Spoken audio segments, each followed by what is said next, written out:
بسم الله الرحمن الرحيم.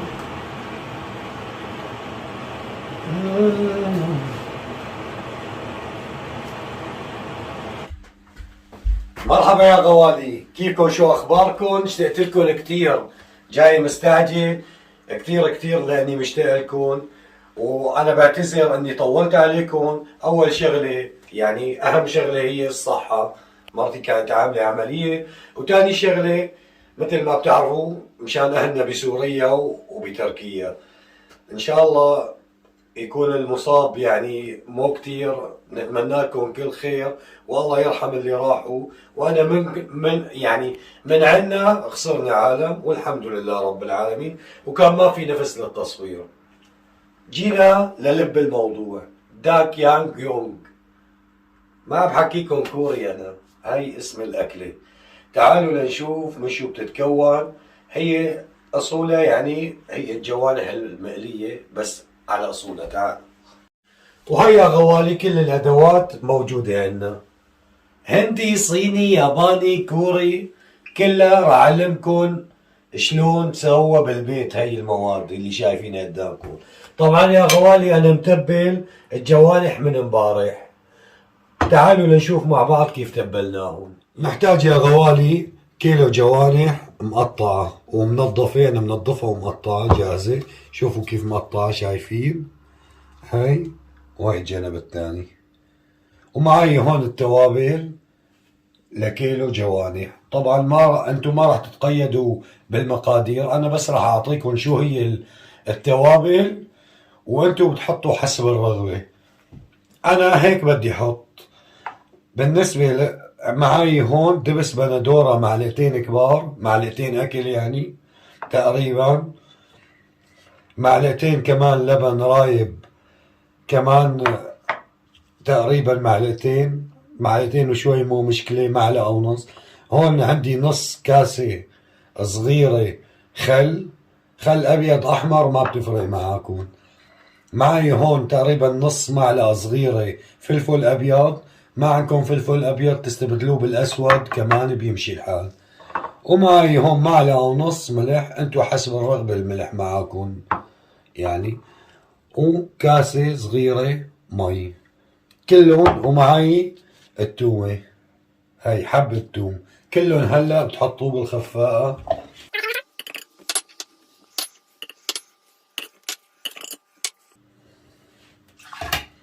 شايفين؟ بتحطوا اول شي نصه وبتدوروا. اذا كانت امرئة انتم بدكم يعني تتحكموا بالسماكة.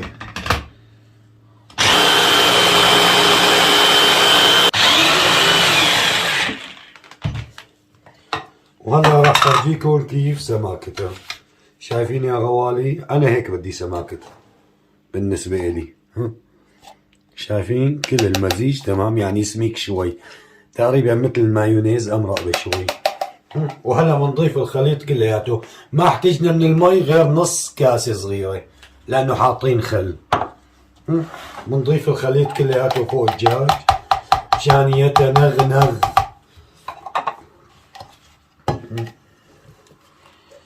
بسم الله الرحمن الرحيم.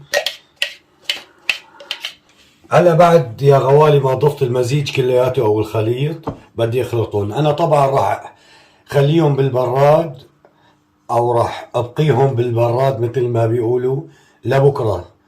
بامكانكم اذا مستعجلين قبل بساعتين تستعينوا بدال كاسة الخل بتحطوا كاسة خل مخلل. عرفتوا كيف؟ مشان تكون جاهزة معاكم قبل بساعتين. برجع بلكم يا غوالي اذا مستعجلين عليها قبل بساعتين تستعينوا بمرقة المخلل او مية المخلل، بتحطوها قبل بساعتين وبتشتغلوا بعدها نظامي. يا غوالي بنجي للمواد الصينية والكورية اللي شفتوها من شوي. طبعا هون مي، هذا مكون اساسي. عندنا هون سويت صوص، يعني صوص حلو بيجي هاد من اناناس والخل، بامكانكم تستبدلوه بس بعصير اناناس ومعلقة خل عادي يعني، واذا ما موجود عادي. وعندنا هون هي الشطة الكورية، هي كمان بإمكانكم تستبدلوها معلقة دبس فليفلة، شطة حارة وبابريكا ناعمة تكون تمام. هي ما بإمكانكم الاستغناء عنها يعني هي بالمرة، أما هي عادي تبع الأناناس والخل. طبعا أنا قلت لكم يا غوالي هي الشطة الكورية إنه ما بإمكانكم الاستغناء عنها، بس الشرح اللي شرحته عنها من شو بتتكون بإمكانكم تستبدلوه وتستخدموه. وما عندنا صويا صوص، صويا صوص ما موجود، معلقة خل كمان بيمشي الحال ما في مشكلة. عندكم هون نص معلقة صغيرة توم مهروس ناعم، هذا كل اللي بيوت فيه. سكر بني 3 معالق كبار، طبعا ما عنده سكر بني سكر احمر بيمشي الحال، سكر عادي عادي ما مشكلة. والكاتشب 3 معالق اكل، 3 معالق كبار. تعالوا لنطبق كل شيء مع بعض. انا محمي الزيت مشان نقلي الجوانح ونظبط الصوص. يلا يا غوالي حمي الزيت معنا، رح نزل الجوانح انا.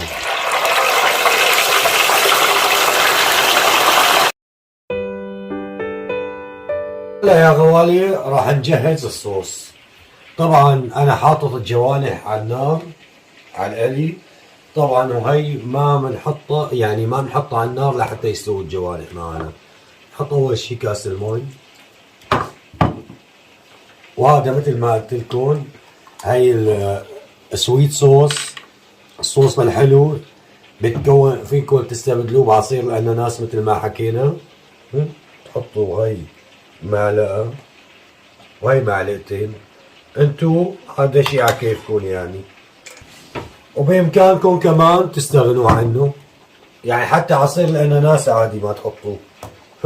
وهي الشطة اللي قلت لكم ما يعني ما موجودة عنده، بامكانه معلقة دبس فليفلة وشوية بابريكا حارة وشطة حارة. عاد ما فيكم تستغنوا عنه. تحطوا كمان معلقتين.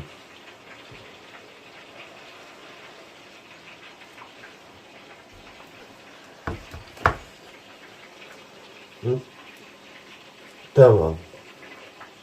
هلا بنجي على الكاتشب، 3 معالق كاتشب، هذا ما بإمكاننا الاستغناء عنه، الكاتشب موجود عند كل الناس. وهي السكر البني كمان بإمكاننا الاستغناء عنه، تحط سكر عادي عرفتوا إذا ما عندكم بني، 3 معالق. وهي عندكم هون معلقة صغيرة توم مهروس. مثل ما حكينا يا غوالي استبدلوا السكر البني إذا ما عندكم، حطوا سكر عادي، سكر أحمر أو سكر، 3 معالق. وهي عندنا هون صويا صوص معلقتين، بإمكانكم تستبدلوه بمعلقتين خل اللي ما عنده صويا صوص. هيك بتصير جاهزة.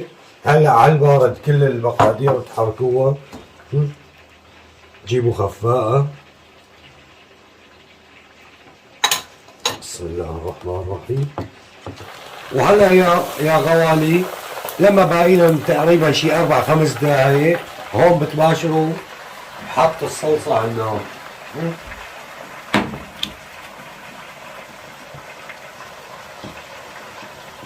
تموا بتحركوها. وهلا يا غوالي انا هون مجهز صينية، الجوانح جاهزات ما شاء الله تبارك الله. بسم الله.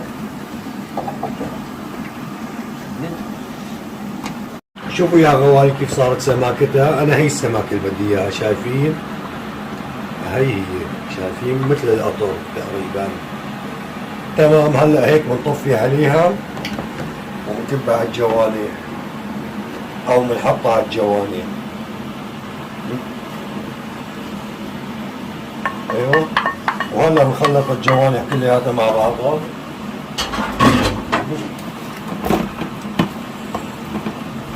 ساخنة، تقولوا الشيف عبد هلا عم يحروق ايده، بس ما شاء الله تبارك الله الريحة شغلة خيلة باخر من الاخر، والطعم كمان فاخر من الاخر. لسه ما دقت، انا دقت بس الصوص. شايفين ما شاء الله تبارك الله. هلا يا غوالي انا آلي بطاطا، انتو فيكم تزينوا كيف ما بدكم، صرنا نحكي اردني. تفضلوا. ها شوفوا ما شاء الله تبارك الله، عن جد المنظر يتكلم والجمهور يتألم.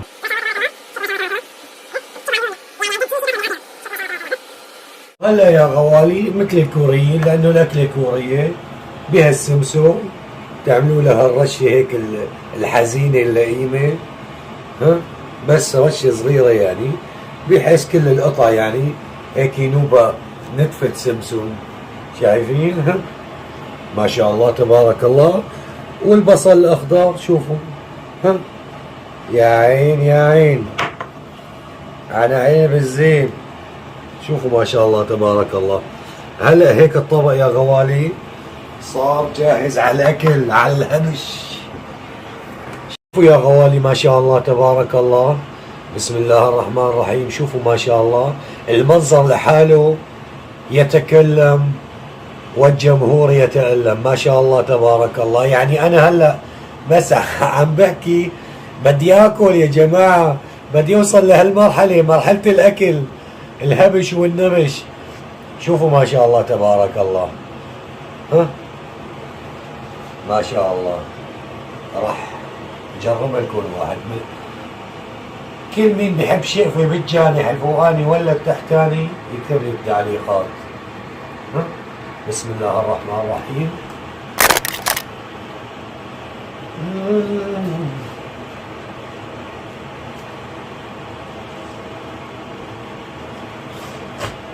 أكثر من الخيال عن جد.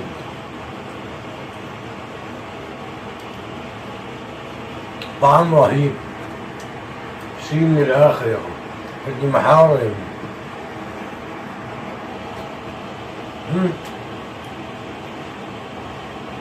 يا غوالي ما مسحنا الأكل، لأنه عن جد الأكلة رهيبة رهيبة ما شاء الله تبارك الله. شوف ما شاء الله، شوف على الفن، شوف على الذوق، شوف على الطعم. عن جد يعني انصح بها، هي الاكله انصح بها. كان معاكم الشيف عبد، وانتظرونا بحلقه جديده على رمضان ان شاء الله. الله يبلغنا اياه واياكم. وبدي تعليقاتكم الحلوه اللي عم شوفها، وانا بتشكركم كثير كثير. وبدي مشتركين جداد، واذا كنت اول مره بتدخل على القناه فعل زر الجرس وحط لايكات وروح له، واجمل تعليق من المتابعين. باي.